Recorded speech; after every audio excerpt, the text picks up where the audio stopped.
Could be great. Yes, sir. Hey, you think you can? Really? Yeah. Yeah, absolutely. You got some shit you're gonna worry about, but you have to check yourself. Yeah. You either gonna pray or you gonna worry. You can't do both. God got it. God know I work too. Shouldn't be shit to fear when you done already put the work in. I come ready.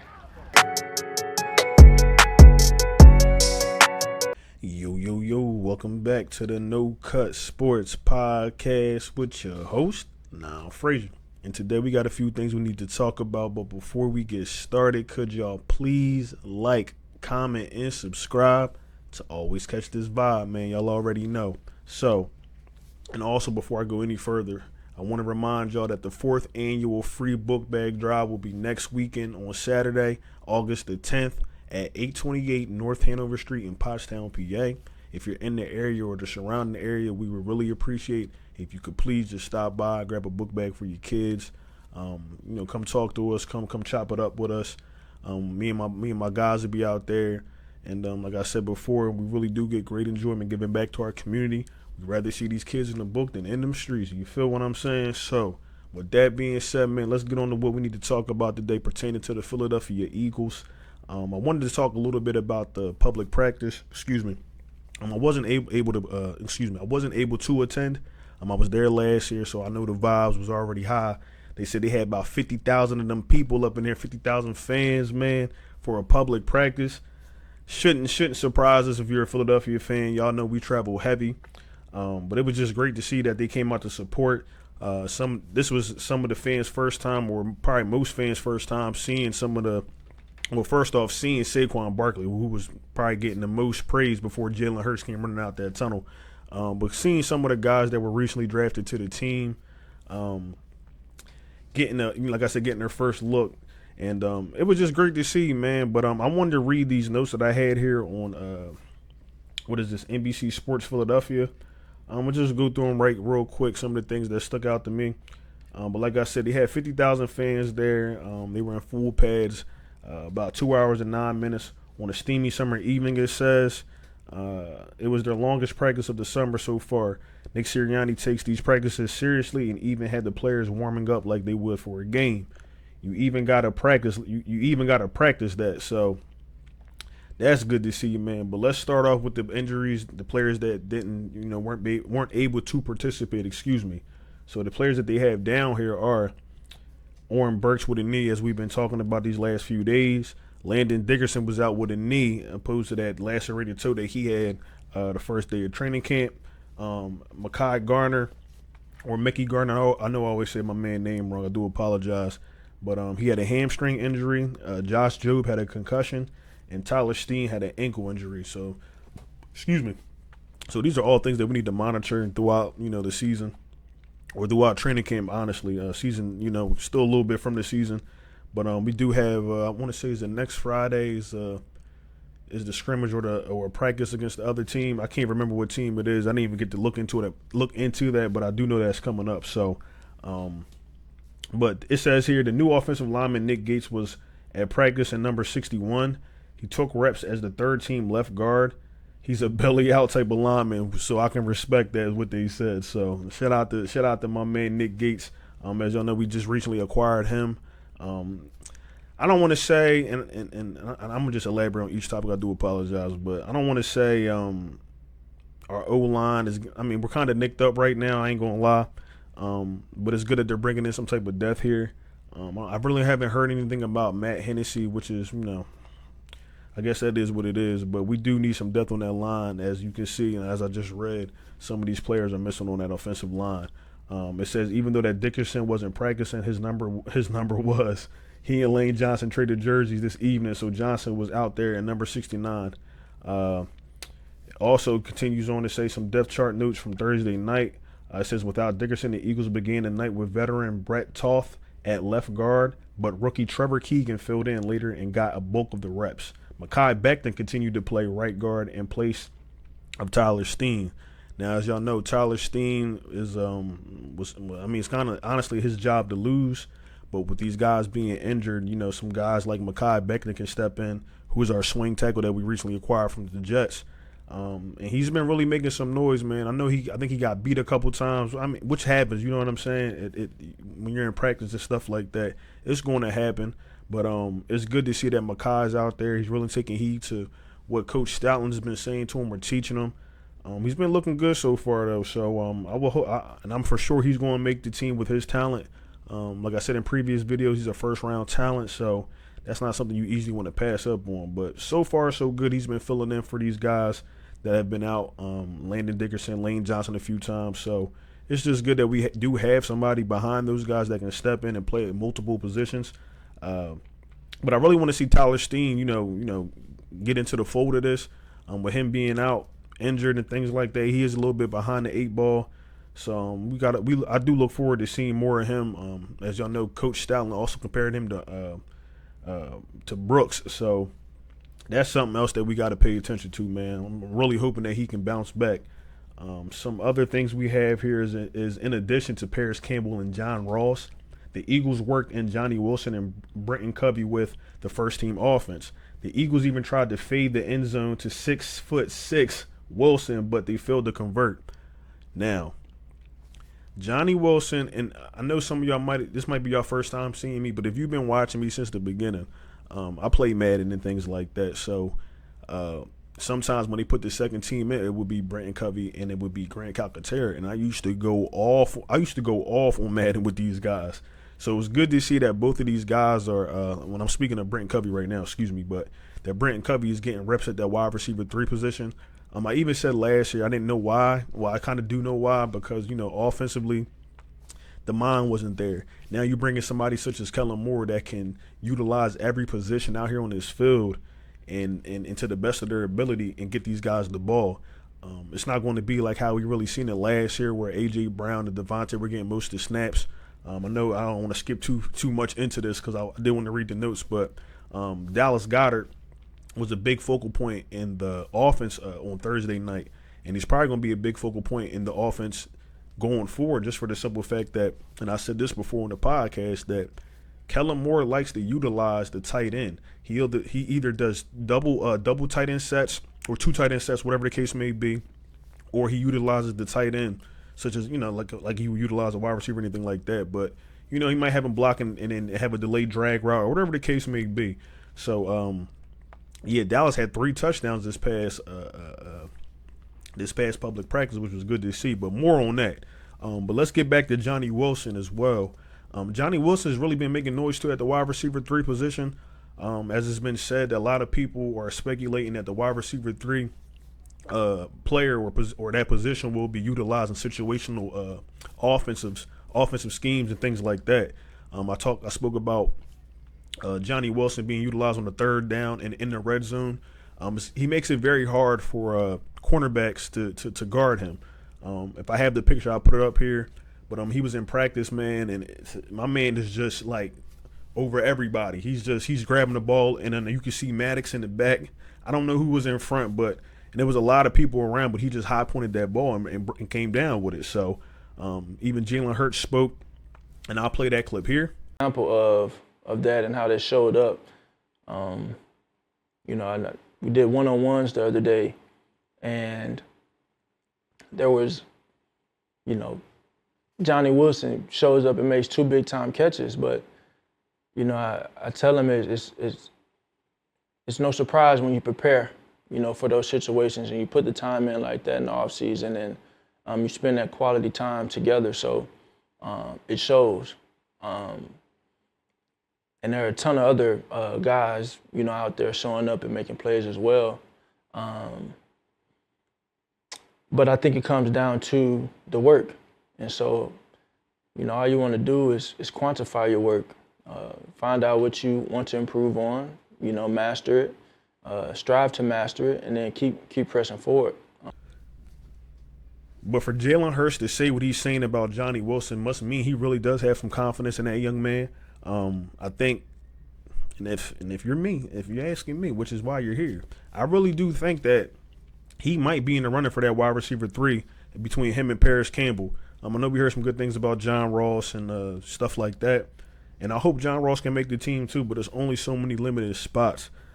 As of now, we just really been hearing about Paris Campbell. We heard a few things about John Ross, but now Johnny Wilson's coming into the fold, and then, like I said before, Brenton Covey's coming in. And Brenton Covey's another player that we really didn't talk about on the channel too much because we really didn't know if they were going to utilize him at the wide receiver 3 position, for the simple fact that they didn't last year. He was just, a returner. So him being versatile, I hope he does, and I'm speaking of Brenton Covey right now, but I hope he does make this team. I would like to see him, out there at the wide receiver 3 position. And then Johnny Wilson as well, man. He's going to be I think he's going to be a big focal point. They talked about trying to move him to tight end, which I'm glad they didn't. So now it's going to be it's going to be hell for a lot of cornerbacks out there because most cornerbacks are like 5'10" to 6 foot, and Johnny Wilson's 6'6" and probably 6'7" with those cleats on. So, but let's move on to what we got here next. On the defensive side, it says that the Eagles began the day with Isaiah Rodgers as the first team cornerback, but later worked in Kelee Ringo, which is good to see. Those two competing for a job. We also saw more snaps for Quinyon Mitchell at a first team nickel. Now, Isaiah Rodgers, as you know, we acquired him on last season or the end of last season, sometime during the season, or whatever the case may be. But it's turning out to be a good choice, honestly, because, I mean, if he was anywhere else, he'd be starting. So with him being here on his 1-year deal, I really do want to see Isaiah Rodgers play. And I know I'm probably be bouncing back and forth like I usually do, but I talked about Darius Slay, and just like I said, it's nothing bad about it, but it's kind of making it hard for Darius Slay as well because I heard he got burnt a couple times in practice, which happens, but he's coming off of a knee injury, and he's getting older. He's even spoke to the fact that his time is becoming limited in the NFL with him getting older and things like that. But I was saying that, that we keep talking about James Bradbury, and of course they might want to move on from him. They even booed James Bradbury at the public practice, which is crazy to me, man. We got to be better as fans, man. Regardless of how we feel, come on, man. Like, we got to be better as fans. We can't be doing that type of stuff. But between the two of them guys, man, they brought in a lot of young talent at the cornerback position. James Bradbury spoke to this in his press conference that he gave this past week. But I'm thinking maybe, and this is just me. Is it me or is it? If you watch Darius Slay's press conferences, he doesn't seem like the same, go lucky type guy. And maybe it's just me. Maybe I'm reading into it too much. But I feel like he can. And I've been saying this for a little bit. And people think I'm tripping because cap wise, and I understand that. But it's not like we never ate cap before. Pause. So it's like, to me, I think that if the right opportunity presents itself, and I'm not talking a player for a player, I'm talking about for picks. We have about 8 to 9 picks going into this next draft. If Howie can figure out a way to maybe, move Darius Slay or move James Bradbury, I could see that happening because it's really hard right now, man, in that cornerback room, trying to pick one of these guys. Kelee Ringo as well. He's another guy, very young, talented. He's been, like I just read, he's been getting interchanged out on the first team reps with Isaiah Rodgers. So the first team reps, my fault. And, but it's good to see, man. We people had speculated, can Kelee be a good corner? And like I always say, since I started this channel, man, I've been rocking with Kelee Ringo, man. So I'm glad to see he's doing what he's doing. But the biggest thing is y'all already know Q. Oh man, I'm so happy. And if y'all ain't seen the reaction video, go scroll down on my videos. You can go watch that bad boy. But Q, I think, is going to be, and I said this in recent videos, the same way that they can utilize Cooper DeJean when he comes back is going to be the same way I feel like they're going to use Quinyon. He's not afraid to play the number one or match up against the number one wide receiver. We've been hearing talks about him and AJ going back and forth. If I have the clip, I'll play the clip. But yeah, man, it's just good that he is getting that confidence to go out there. And, of course, he's still learning and things like that. But from what we're hearing, man, he's been performing like a first-round pick should. So can't be mad at that. But I think he's going to have to start this year. And then when Cooper DeJean comes back, they got to figure out if they're going to be able to put him out there on the field. So I think it's getting very, very hard for both. And like I said, we only been talking about Bradbury, but Darius Slay as well. So it's not, and it is what it is. Like, I do appreciate Darius Slay for what he's done for the team, but if they do decide to move on from him, it wouldn't surprise me. So, With that being said, man, let's move on to the next topic we have here. It says Devin White and Zach Bond began the day as the top linebackers and Nakobe Dean worked in. That became a daily routine. So this has been happening for the last few practices, which is good. And I spoke about this before about Nakobe Dean, that he was just recently cleared to come back to play football. It was either the week before or the last few days of minicamp, whatever the case is. So he's still trying to work his way back into the fold. But Jeremiah Trotter's back there that he needs to worry about, because I feel as though that Jeremiah Trotter's already, like, he's ready to start. And I feel like if he gets the opportunity to get in there, I don't think he's giving that job up, man. So, my man Nakobe got to be on his P's and Q's. But during the public practice, man, it happened. Like, I don't take too much from it. Like, my man Kenny Gainwell, you thought he was Saquon out there, but he out there, breaking Nakobe's ankles and stuff like that.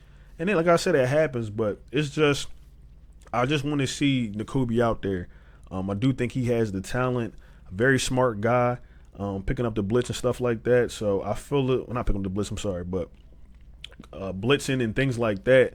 But I just feel as though, like, we just haven't seen enough of him. And of course, he's been injured. He's coming back from an injury, but I don't want to give up on Nakobe Dean yet. Now, as the season progresses, if we start to see things that we don't like, then of course, we might have to make a change. But as of now, I want to at least give the man or the young man a chance to prove himself. As well as Bradbury too, but I want to give him a chance to prove himself. So with that being said, let's move on to the next topic that we have here. It says in the first 11-on-11 period of the day, the Eagles offense gave the fans what they wanted to see. Jalen Hurts hits A.J. Brown deep down the right sideline with a perfect pass for a huge gain. Darius Slade was able to trip up Brown to prevent a touchdown, but it put the Eagles offense in the red zone and they scored the next play. The highlights of the first 2 versus 2 sessions was devastating juke for Kenny Gainwell on Nakobe Dean, which I just said, who over pursued a bit. Gainwell cut back and twisted Dean up as he accelerated down the field.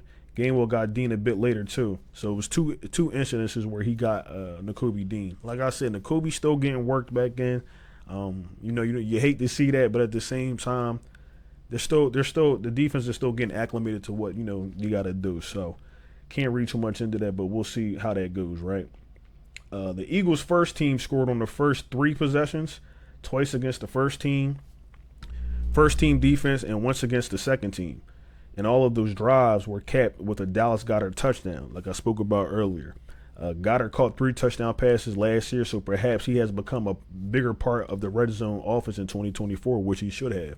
I think Dallas Goedert is a very, very, if he's not like top 5 tight ends, he's top 3. I'll tell you that, because it's not too many tight ends out there that's doing what he does, man. I just think he wasn't really utilized, and now that he's getting older, or he's becoming older, you gotta. And I know they talked about maybe this upcoming draft, next year's draft, looking to get a tight end. But as of now, I really do think that with Kellen Moore in this offense and how he likes to utilize tight ends, I could see Dallas Goedert probably getting close to maybe 1,000 yards, which probably sounds crazy, but it is what it is, man. I really just think this offense is going to be high powered, man. These last 2 years we done had Smitty and A.J. Brown, with 1,000 yards, and then even the running backs got 1,000 yards. Dallas comes close, 600-700 yards, so maybe a few more games if he's not injured, he hits that. But hopefully this year, with the utilization of the tight end position, he goes off. So it says on day 6, we finally saw our first interception of training camp in an end-of-game situational period at the end of practice. Kenny Pickett was picked off by Eli Ricks, right? Now, Eli Ricks is another player that I don't want to see leave this team. I think Eli Ricks has really, really good coverage skills. We've seen what he did with to Tyreek Hill in the Miami Dolphins game, man. That was all I needed to see because of course they ranked. If y'all seen the top 100 rankings, they rated Reek number 1. No disrespect, but I don't think he's the number 1 person or number 1 player in the NFL. Congratulations to him, but that list has got crazy, man, toward the end of it as they released it. But I just think Eli Ricks is a very, very good player, young player with talent. I feel like if we put him on a practice squad, somebody gonna pick him up. So and this is really a tough decision for the Eagles, man. You can only have 53 men on the roster, and everybody else goes to the practice squad, or whoever they decide to keep goes to the practice squad. But they can be, picked up from a different team. We even talked about Anai Smith. He hasn't been having the best camp, a lot of drops. He has a drop daily from what one of the reporters said, which is not good to see. I did have, and I got to be honest here, I had him being a wide receiver 3. Now, it's not to say he can't become wide receiver 3. He is also coming off of an injury. And I just think he just got to get, his legs up under him a little bit. But I know he has the talent. I watched a lot of tape on him and things like that. So it's not to say the talent's not there. Maybe it's nervousness. I couldn't tell you. But I really need my man Anais to get it together, man. I would hate to see him balling out for a different team. But back to Eli Ricks. I really need Ricks to make this team, man. So it's good that he's getting an interception, even though it's Kenny Pickett. But that's the first interception of camp. So it's just good to see, right? It says earlier in practice, Bryce Huff almost had the first interception. He dropped into coverage in team drills, and Hurts never saw him on a pass attempt to John Ross. Huff looked smooth dropping back. That's great to hear. If y'all don't know, recently Vic Fangio came out and said that he's not ready yet when it comes to stopping the run. But I just think as time goes on, as he gets more snaps under him, that can be developed. But I'm gonna take and I gotta take heed to what Vic says. But sometimes I feel like Vic just says things to get up under people's skin so they can, because if you feel like that's not you, you're gonna step up to the plate and you gonna prove them wrong. So I feel like that's what Bryce Huff is going to do this year. And I think that's just another way of getting the best out of your players too as well. So shout out to Vic. They also have the Eagles are obviously going to miss Jason Kelce in 2024. But Cam Jurgens has all the physical tools to be a dynamic weapon of a center just like Kelce. He's lacking the experience, but the physical tools are there. On one play Thursday night, he pulled on a QB draw and got out in front of the lead blocker and got shots on a couple different defenders, which is Kelce-like. Even with Jurgens, man, I really do think he's going to be okay. I know Jalen's got a little bit more command of this offense this year. And I've heard, them saying he checks out of certain plays, wherever the case may be in practice, if he sees some.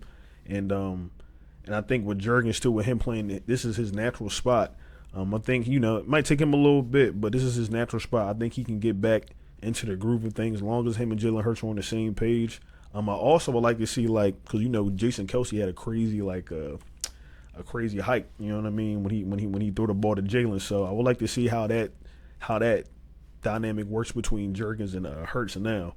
It says Jurgens' speed allows Jurgens to reach blocks Jurgens' speed allows Jurgens to reach blocks most centers simply can't reach. It's very obvious why the Eagles picked him to be Kelce's successor. It says Jeremiah Trotter Jr. had a really good rep with the second team, getting home on a sack against Pickett. Trotter, former Clemson teammate Will Shipley was there to pass protect, but Trotter was able to get around him to put up a sack. That's great to hear. Like I just said, if something happens with that linebacker position and Trotter gets in there, I can see him. I'm trying to tell y'all that talent's there. I can see him taking one of those positions. So another thing we need to keep our eye on. We've been seeing more blitzes from Vic Fangio in recent days. The Eagles have some players with that ability. Another guy who can blitz is Dean, who has been getting sent quite a bit, which is great to see. So that's what I'm saying. Nakobe's getting utilized. So that's what I think the talent's there. We just got to work my man back into the fold. That's it, man. I'm trying to tell y'all. I'm not really too worried. Like I hear other content creators sitting here saying, this player this player that. Oh, this player is trash. We picked him in this round. Bro, that don't matter to me, bro. I don't care what round you got picked in. Yeah, he might be coming off an injury, but the talent is there. If he can stay healthy, we'll be fine. So I ain't gonna get off into a tangent with that. So let's keep it rolling, man. The next one I have here is the Eagles had their first live tackle to the ground period of the summer, with both third teams were on the field. Nice drive from the third team offense to get down the field and punch in a Terrion, if I'm saying his name right, Terrion Davis-Price touchdown. But on the first live period, tight end McCallan Castles, is that how you say my man? I do apologize, was taken down and got hurt. The Eagles ran The Eagles ran a really fun situational period at the end of Thursday's night's practice with the first and second team. The situation is 46 seconds left in the game, down 8 points on the plus 25 line. So getting them ready for them situations if we're playing behind. Hopefully we don't play behind anytime this year, but it does happen. Even if we do play behind, I know my man Jalen Hurts can get it done because I think he did it, 6 times, being down plus 10. So he's done it multiple times, man. So that's it's good that they're practicing it, but I have I'm sorry, like Jalen Hurts, he's that guy right now. All due respect, there's a lot of good quarterbacks out there, but after what I've been seeing from Jalen Hurts these last few years, or since he's been starting for the Eagles, yeah, he can work on some things. I do understand that, but bro, my man's elite, man. You seen the clip, you seen how I started this video off. So he's fearless. You feel what I'm saying? So I don't really worry about things like that. It says that the Eagles' first team offense got in the end zone a beautiful toss from Hurts to Gainwell, who beat Dean on a wheel route for a touchdown. And then the Eagles converted a 2-point conversion with the Hurts pass to Goddard in the front right corner of the end zone. 3 touchdowns and a 2-point conversion for number 88. Balling. You feel me? It says the second team offense failed on their drive with Pickett tossing an interception to Ricks.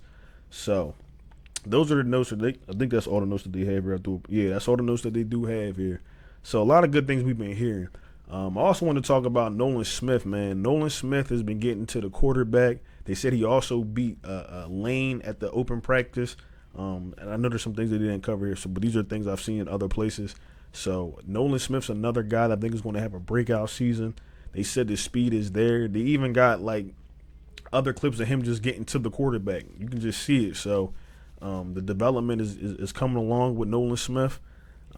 But we're going to need him to step up for sure, man. We're going to need him to step up this year. Trying to make sure there's nobody else that I forgot. But yeah, man, I just think this year, and you can sit here and say I'm tripping, but I really do think we're going to the Super Bowl and we winning that joint, man. Whatever y'all want to say, it is what it is. But with this team, the way it's constructed, man, Saquon Barkley, that offense itself is crazy. And then with these young guys coming in, Quinyon Mitchell, Cooper DeJean, on the defensive side of the ball, Jeremiah Trotter, working in the Kobe Dean, things like that. I don't see why we can't have at least a top 15 defense. So if we can get good offense going, but at least top 15 defense, I don't see why we can't get back to the Super Bowl and win that joint. So yeah, man. But got some things coming up this week. I think were they off today? It might have been off today or had a walkthrough today. But I know this coming week, Monday, Tuesday, Wednesday, and I think Thursday, so 4 days straight, they had practice. So it's gonna be a lot more videos coming out. I'm probably gonna be doing them in the morning, but I do try to I like to wait because I know a lot of information come out. You can't cover everything in these videos, so it is what it is. But yeah, man. But with that being said, I don't want to hold y'all too much longer. If y'all got any questions, any comments, please put them down below. I'll respond to y'all. Also, the Mean Green podcast will be tomorrow. I don't have a set time, but it might be a little earlier than usual. I got to talk to my man, Mr. Reggie, see what his schedule's looking like. Also, if you don't follow Mr. Reggie and Bet on Yourself Sports, please go over on YouTube, type that in, go follow my guy, Mr. Reggie Barnes, Bet on Yourself Sports. He also covers the Eagles amongst other sports as well. I know I only really been concentrating on Eagles stuff, but he's another source of great information when it comes to the Philadelphia Eagles. So with that being said, I do appreciate everybody that's been watching the videos, liking and subscribing. Trying to grow this channel. We're closing in on 500 subscribers, which is amazing for me. Like I said, it started off as a hobby for me, man. I just like to talk my talk. But with that being said, man, it's not from the No Cut Sports Podcast.